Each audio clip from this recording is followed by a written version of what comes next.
Olha, 10 anos depois do maior assalto a banco do Brasil, o Hoje em Dia conversa com o primeiro agente a entrar no túnel depois desse roubo milionário.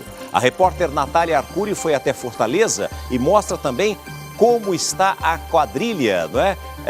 Que alugou, como é que está a casa, melhor dizendo, a casa que a quadrilha alugou para construir o túnel. Acompanhe. Um assalto planejado nos mínimos detalhes. O maior assalto a banco do país foi descoberto no dia 8 de agosto. E o desaparecimento de 164 milhões de reais ainda intriga a polícia. A ousadia de um plano cinematográfico.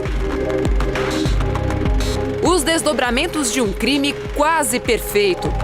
Acho que o crime foi bem planejado, mas essa segunda fase foi executada de uma forma um pouco, eu diria assim, não foi no mesmo padrão de organização da execução do crime. Uma década depois do assalto milionário ao Banco Central em Fortaleza, nossa equipe conversa com o primeiro agente a percorrer o caminho subterrâneo feito pelos bandidos. Nesse caso, como eu te disse antes, eu não tinha conhecimento se eles ainda estavam lá, né? Se tinha alguma granada. O que aconteceu com a fortuna retirada da caixa forte do Banco Central? Fortaleza, Ceará. Estamos na Avenida Dom Manuel, uma das mais movimentadas da capital cearense. 10 anos atrás, debaixo desse asfalto, uma quadrilha se preparava para colocar em ação um dos planos de assalto a banco mais audaciosos da história.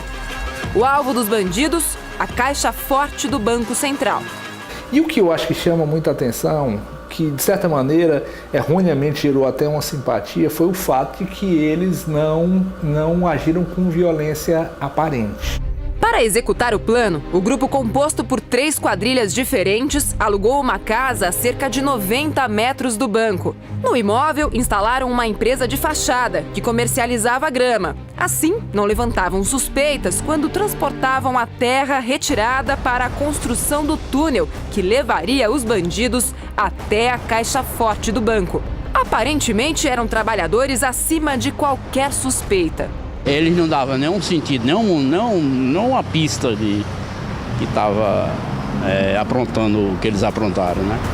O plano foi executado entre os dias 5 e 6 de agosto de 2005, um final de semana quando o banco estava fechado. No total, estima-se que os bandidos tenham levado 165 milhões de reais em notas de 50, que seriam retiradas de circulação. Em algumas horas, a quadrilha transportou 3,5 toneladas de dinheiro. Há sempre a dúvida se mais alguém dentro do Banco Central colaborou, mas foi identificado um vigilante que havia trabalhado lá, tinha acesso à caixa forte, que é a pessoa que comprovadamente deu as informações principais. E o mais provável é que tenha sido essa pessoa que viabilizou, o planejamento, né? O furto só foi identificado na manhã da segunda-feira, dia 7 de agosto, quando a caixa forte foi aberta. O Enéas Martins é agente especial da Polícia Federal e foi a primeira pessoa, depois dos bandidos, a entrar no túnel que ligou a casa até o Banco Central. Qual foi a sensação de entrar naquele túnel? A gente viu aquele buraco e a gente não sabia o que é que tinha acontecido, né? Você teria que entrar logo no túnel para verificar isso daí. Precisavam de um voluntário para entrar no túnel. Precisavam de um voluntário. E aí eu me voluntariei mesmo. As lembranças daquele dia permanecem intactas na memória do policial. Você imaginava que uma quadrilha pudesse ter aquela expertise para armar aquele túnel com aquela qualidade? A infraestrutura do túnel também era muito bem feita, né? Eu encontrei ainda vários ventiladores ligados, né? Várias luzes ligadas. A ação audaciosa dos bandidos teve repercussão mundial e virou filme 6 anos depois. A gente devia tirar uma foto. Deveria ter tirado uma foto antes. Agora não tem mais nada. Gente, na boa, nessas horas, me dá o maior orgulho de ser brasileiro. A polícia identificou e indiciou os 36 integrantes da quadrilha.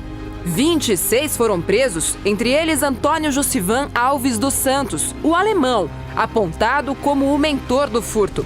Alemão cumpre pena de 35 anos na penitenciária de Pinheiros, em São Paulo. 4 bandidos morreram após o assalto e 2 estão foragidos. Um chip de celular que eles deixaram lá, e a partir daí se conseguiu resgatar. Um deles tinha bastante contato lá na vizinhança, foi reconhecido. A partir disso se verificou uma tatuagem que ele tinha. Dos 165 milhões, apenas 40 milhões de reais foram recuperados. Esse valor é uma pequena frustração. Uma parte importante se perdeu nas despesas da própria fuga, enfim, corrupção, sequestro que ocorreu entre eles, né? Então acho que isso explica bastante. Uma década depois do maior assalto a banco da história do país, a casa que serviu de abrigo para a execução do plano milionário continua fechada. O imóvel recebeu uma nova pintura, mas jamais foi alugado novamente.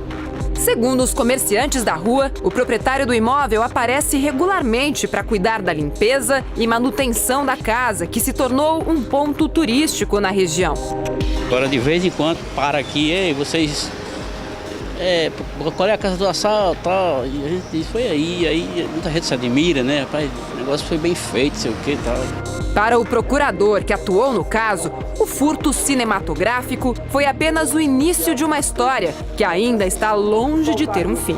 A gente às vezes tem a ideia de que é muito fácil sair de uma ação como essa com o proveito do crime, mas não é. É difícil. Você fica imaginando esse volume de dinheiro para ser colocado em algum negócio de aparente licitude, é muito difícil.